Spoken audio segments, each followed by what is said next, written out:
pegangan. Segala yang berlakunya adalah perbuatan Allah Subhanahu wa ta'ala sekalian, sama ada perkara baik ataupun perkara jahat. Wa tu'mina bil qadari khairihi wa syarihi, dan Nabi bersabda bahawa engkau beriman dengan ketentuan dan perbuatan Allah. Nabi badalkan atau bayang. Nabi menjelaskan apa ketentuan dan perbuatan Allah ni. Khairihi, perkara baik, ketentuan dan perbuatan Allah. Wa syarrihi, perkara jahat, ketentuan dan perbuatan Allah. Jelas nyata di rukun iman yang keenam. Jadi insyaAllah untuk minggu ni kita pergi kepada syarrihi. Qada Allah, qadar Allah, perkara yang syarrihi, perkara yang jahat. Cuma dalam kitab kita sebut untung baik, untung jahat. Maka orang timbul kemuskilan, jahat untungnya dari sudut mana ada untung-untung. Hak ni bahasa lama ni, untung nasib dia panggil. Bukan untung orang berniaga tu, bukan. Untung nasib. Apa maksud untung nasib? Untung nasib ni lah, hak berlaku ni lah, apa yang berlaku ni. Dia panggil untung nasib. Bukan kata untung rugi macam orang berniaga tu, bukan. Jadi untung jahat. Jahat ni untung dari sudut mana? Bukan. Perkara jahat ni untung nasib dia panggil. Perkara jahat yang berlaku ni mari daripada mana? Qada dan qadar Allah Subhanahu wa ta'ala. Hak ni saya sebut dah sebelum ni secara sepitah lalu. Hak berkaitan dengan perkara jahat ni saya sebut dah berulang kali sepitah lalu. Hak berkaitan dengan perkara jahat, qada dan qadar Allah Subhanahu wa ta'ala. Dan saya tekan dah berulang kali, perkara jahat ni sangat terang, sangat nyata, sangat jelas di rukun iman yang keenam. Ada ni, jelas di rukun iman yang keenam. Kalau kita ngapa macam budak-budak. Hak rukun iman yang keenam, beriman dengan sekalian perkara baik dan jahat daripada Allah Subhanahu wa ta'ala.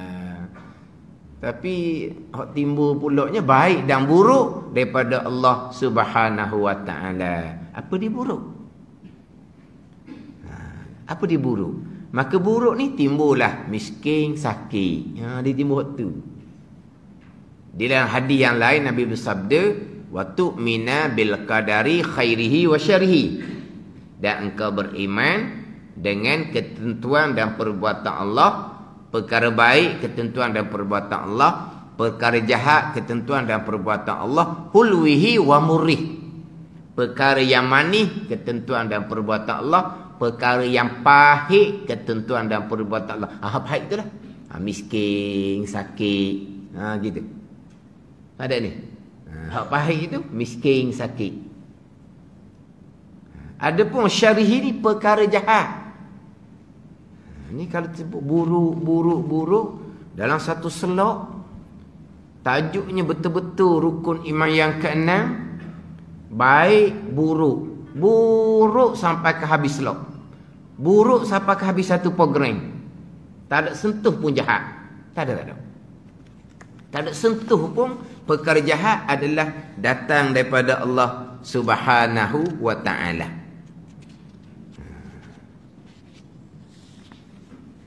Saya ni masih lagi ada depan saya ni pendidikan Islam tingkatan 3 ni. Pun samalah, baik atau buruk. Baik atau buruk. Baik buruk je. Baik buruk. Tak ada jahat.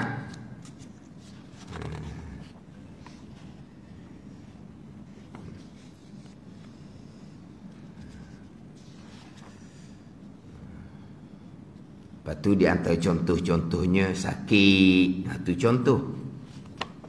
Tapi tu contoh hak terdahulunya memberi mu'alat. Tapi tak ada bicara lah, setakat tu je. Setakat baik buruk. Bukan baik jahat, tak ada. Baik jahat tak ada. Baik buruk.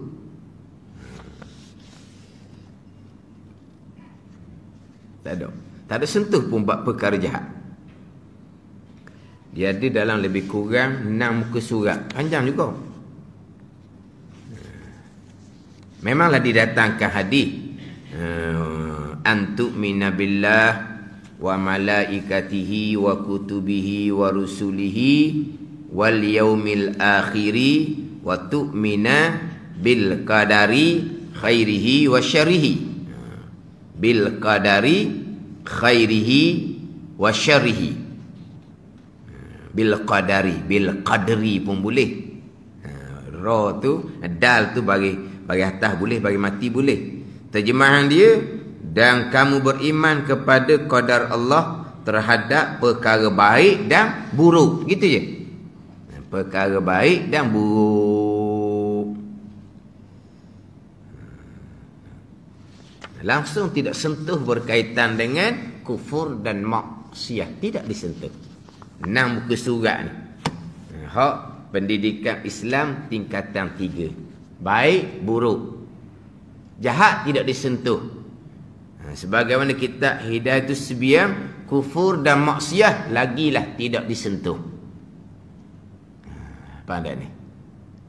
Akhirnya, walaupun sangat jelas nyata, syarihi perkara jahat tu, qada dan qadar Allah, ramah sangat-sangatlah. Dan saya biasa kalau nak menyedarkan berkaitan dengan kejahilan dalam bab pegangan, berpegang dengan akidah yang terpesong, biasanya saya akan datangkan contoh perkara jahat. Tidak berpegang ianya qada dan qadar Allah. Itu contoh saya datangkan. Tapi bila datangkan contoh tersebut di mana-mana tempat sama sahaja. Kadang-kadang jadi apa? Gempok. Ada gempok. Jadi kejutan. Lama dah ni, belas tahun dah.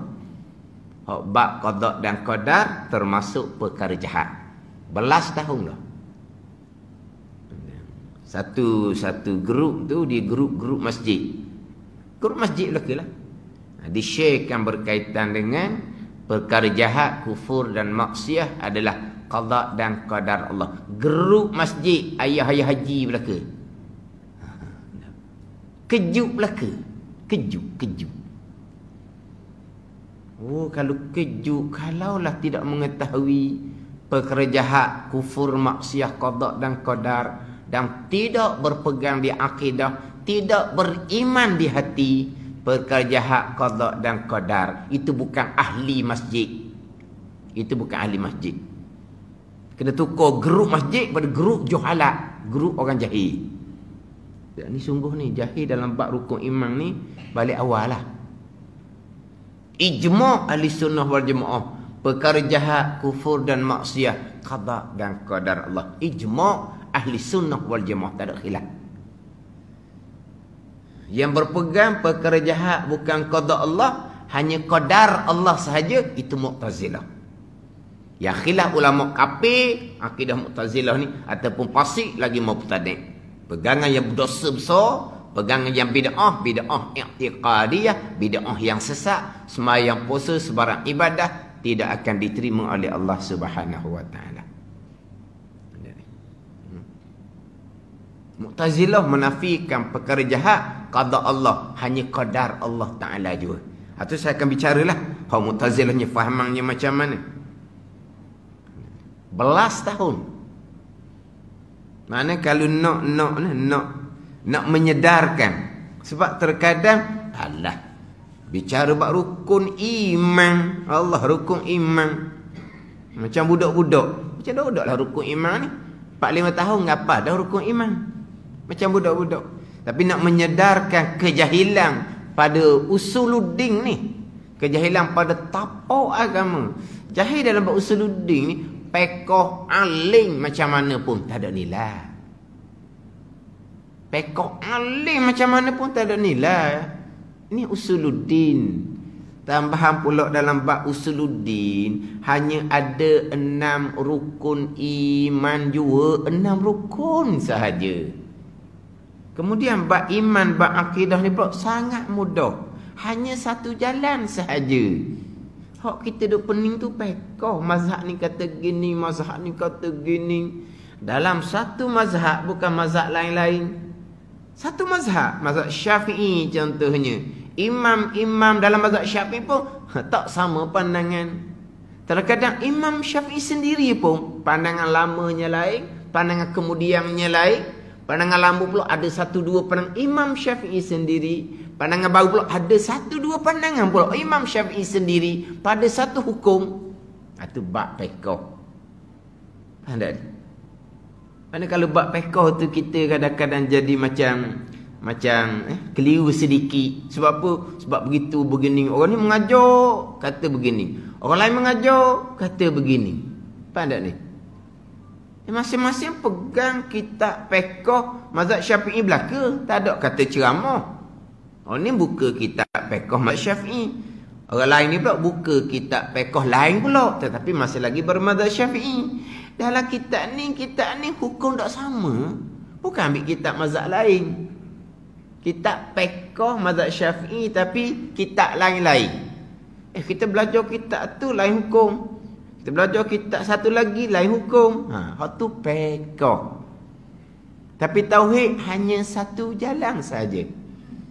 Dalam bab tauhid ni pula mengetahui berpegang. Tak seduk usul-usul lah. Tak seduk korek lah. Macam kita mengetahui berpegang malaikat. Pegang sudah lah. Ada malaikat kiraman katibin. Malaikat yang mencatat kebaikan dan kejahatan. Kita imani sudah lah. Tak pernah rasa pun ada. Tak pernah sigung pun. Tak serba soal lah. Ada lah. Quran sebut kata ada. Sudah kita pun berpegang. Cerita barzah. Mengetahui kita berpegang. Tak sedar korek lah. Itu mudahnya dalam bab pegangan. Samalah. Qada qadar. Semuanya qada qadar. Baik jahat qada qadar. Sudahlah. Kata je. Tak payah duduk. Kenapa? Tak payah. Pada? Tak payah. Ada usul. Macam kenapa Allah tugaskan kiraman katibin mencatat kebaikan dan kejahatan. Kenapa perlu malaikat mencatat? Walaha kebaikan dan kejahatan qada dan qadar Allah. Dan Allah mengetahui kebaikan dan kejahatan seseorang. Kenapa Allah perintah malaikat mencatat? Kemudian malaikat mencatat tu pun qada dan qadar Allah juga. Jadi tak payah tanya tu. Kita mengetahui serta kita imani saja. Sama qada dan qadar, kita imani saja. Kenapa Allah mengqadakan sebahagian besar manusia ni kufur kepada Allah dunia sekarang ni? 3/4 ataupun 4/5 ahli dunia kafir. Kenapa Allah? Tak payah kenapa? Itu adalah urusan Allah Subhanahu wa taala. Itu adalah rahsia kerajaan Allah Subhanahu wa taala, bukan urusan kita. Kita hanya setakat mengetahui dan kita imani. Baik jahat sekalinya qada dan qadar Allah Subhanahu wa taala. Jadi dalam bab iman sedikit saja. Bab pekoh mengaji tak habis lah kalau bab pekoh. Mengaji apa matilah kita kalau bab pekoh ni. Bab iman hanya satu jalan sahaja. Tapi kalau jahil dalam bab iman usuluddin, pekoh aling macam mana pun tak ada nilai. Lepas tu pula jahil sehingga kan terpesong di rukun iman yang tajuknya jelas-jelas baik qada dan qadar, jahat qada dan qadar. Apa jahat? Kufur dan maksiat, qada dan qadar. Sudah. Itu je rukun iman yang ke-6. Khairihi wa syarrihi. Perkara baik Nabi kata qada dan qadar, perkara jahat qada dan qadar. Sudah. Baik jahat. Bukan baik buruk. Baik jahat. Jadi nak tarik orang sebab orang ni dia